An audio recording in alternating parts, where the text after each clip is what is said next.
Halo semuanya, kami dari kelompok 5. Nah, di sini kami akan menjelaskan mengenai location strategy. Sebelumnya, mengenai location strategy, yaitu merupakan suatu strategi yang digunakan atau dilakukan untuk memaksimalkan manfaat lokasi bagi perusahaan, karena lokasi ini sangat erat kaitannya dengan biaya yang dikeluarkan. Nah, faktor-faktor yang dipertimbangkan untuk memilih lokasi dalam suatu negara. Yang pertama yaitu resiko politik, peraturan pemerintah, sikap, dan insentif. Lalu yang kedua, masalah budaya dan ekonomi. Lalu yang ketiga ada lokasi pasar. Yang keempat, bakat, sikap, dan produktivitas serta biaya tenaga kerja. Lalu yang kelima yaitu persediaan, komunikasi, dan juga energi. Lalu yang terakhir yaitu nilai tukar dan resiko mata uang. Lalu faktor yang digunakan untuk pemilihan lokasi dalam wilayah yaitu ada satu, keinginan perusahaan, lalu yang kedua, daya tarik daerah, lalu yang ketiga, ketersediaan dan biaya tenaga kerja, lalu yang keempat yaitu biaya dan ketersediaan utilitas, peraturan lingkungan, insentif pemerintah, dan kebijakan fiskal, lalu yang kelima yaitu jarak ke bahan baku dan pelanggan, dan yang keenam yang terakhir yaitu biaya tanah dan konstruksi. Faktor yang dipertimbangkan untuk memilih tempat atau set decision antara lain adalah ukuran dan biaya lokasi yang dipilih, sistem transportasi udara, kereta api, jalan raya, dan jalur air, pembatasan donasi, kedekatan layanan atau persediaan yang dibutuhkan, dan permasalahan dampak lingkungan.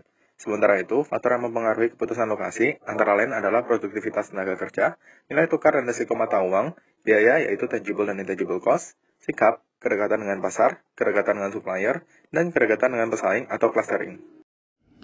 Location and cost. Keputusan lokasi yang berdasarkan strategi biaya rendah membutuhkan pertimbangan yang cermat. Ketika manajemen memutuskan untuk beroperasi di suatu lokasi, banyak biaya menjadi tetap dan sulit dikurangi. Oleh karena itu, penetapan lokasi fasilitas yang optimal merupakan investasi yang baik.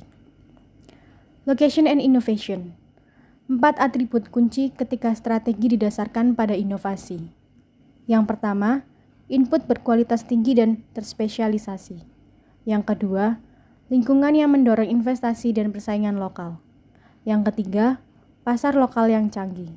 Dan yang keempat, kehadiran industri lokal terkait dan pendukung. Metode penentuan lokasi.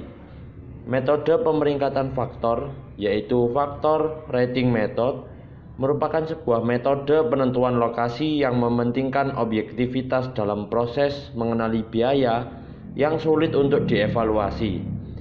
Metode pemeringkatan faktor mempunyai 6 tahap. Yang pertama adalah mengembangkan daftar faktor-faktor terkait. Yang kedua, menetapkan bobot pada setiap faktor untuk mencerminkan seberapa jauh faktor itu penting bagi pencapaian tujuan perusahaan. Yang ketiga, mengembangkan suatu skala untuk setiap faktor. Yang keempat, memberi skor setiap lokasi untuk setiap faktor dengan skala yang telah dikembangkan pada tahap 3. Kelima, mengalihkan skor dengan bobot dari setiap faktor dan menentukan jumlah total untuk setiap lokasi. Dan yang terakhir, yaitu nomor 6, membuat rekomendasi yang didasarkan pada skor laba maksimal dengan juga mempertimbangkan hasil dari pendekatan kuantitatif. Lalu metode penentuan lokasi berikutnya terdapat analisa titik impas lokasi. Merupakan penggunaan analisis biaya volume produksi untuk membuat perbandingan ekonomis terhadap alternatif-alternatif lokasi. Tujuannya untuk mencari lokasi dengan biaya terendah. Terdapat 3 tahap dalam analisis titik impas, yaitu yang pertama, tentukan biaya tetap dan biaya variabel untuk setiap lokasi. Yang kedua, plot biaya untuk setiap lokasi. Dan yang ketiga, pilih lokasi yang biaya totalnya paling rendah untuk volume produksi yang diharapkan. Metode berikutnya terdapat metode pusat gravitasi. Merupakan teknis matematis dalam menentukan lokasi pusat distribusi yang akan meminimasi biaya distribusi. Metode ini memperhitungkan lokasi pasar, volume barang yang dikirim ke pasar tersebut, dan biaya pengangkutan. Dan yang terakhir, model transportasi.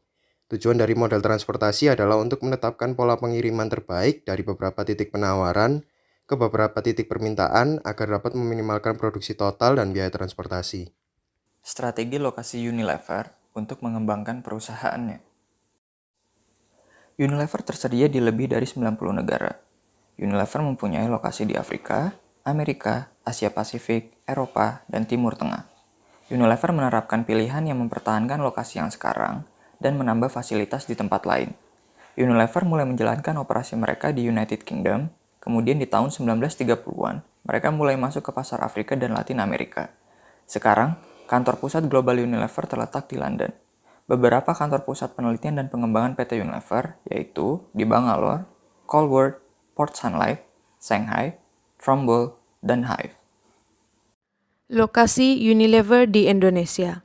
Unilever masuk pada 5 Desember 1933 dan saham perseroannya pertama kali ditawarkan pada publik tahun 1981.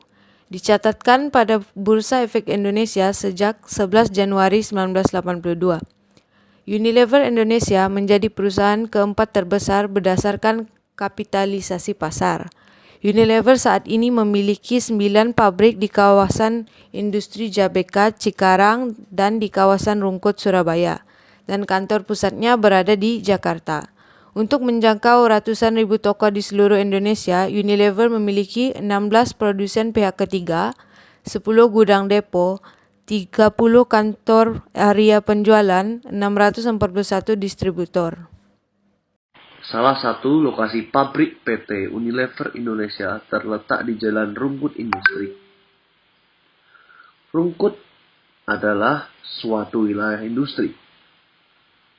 Rungkut dekat dengan sarana transportasi berjarak 3 km dari Terminal Monokromo dan 15 km dari Pelabuhan Tanjung Perak. Rungkut dekat dengan pusat perbelanjaan berjarak 6 km dari pusat kota Surabaya. Di daerah Rungkut terdapat berbagai fasilitas seperti listrik, PDAM, sarana telekomunikasi, dan pengelolaan limbah yang dikelola oleh PT SIER. Itulah alasan yang mendasari pemilihan lokasi pabrik di Rungkut. Pengaturan pabrik yang meliputi peletakan mesin, tempat kerja para pekerja pabrik, serta penyimpanan produk dan bahan baku. Tata letak pabrik ini akan menentukan efisiensi penggunaan ruang dan proses produksi secara keseluruhan. Beberapa hal yang diperhitungkan dalam menentukan tata letak pabrik adalah yang pertama, luas tanah untuk bangunan pabrik, kemudian ada kemungkinan pengembangan pabrik lebih lanjut, dilanjutkan dengan perhitungan distribusi energi dan material dari segi ekonomi, dan yang terakhir ada kondisi bangunan, yaitu meliputi penyederhanaan proses operasi, keselamatan kerja para pekerja, perbaikan peralatan pabrik, serta efisiensi energi dan waktu. Nah, seperti yang bisa kita lihat pada gambar ini, ada tata letak pabrik PT Unilever Indonesia di Surabaya. Sekian presentasi dari kelompok kami, terima kasih.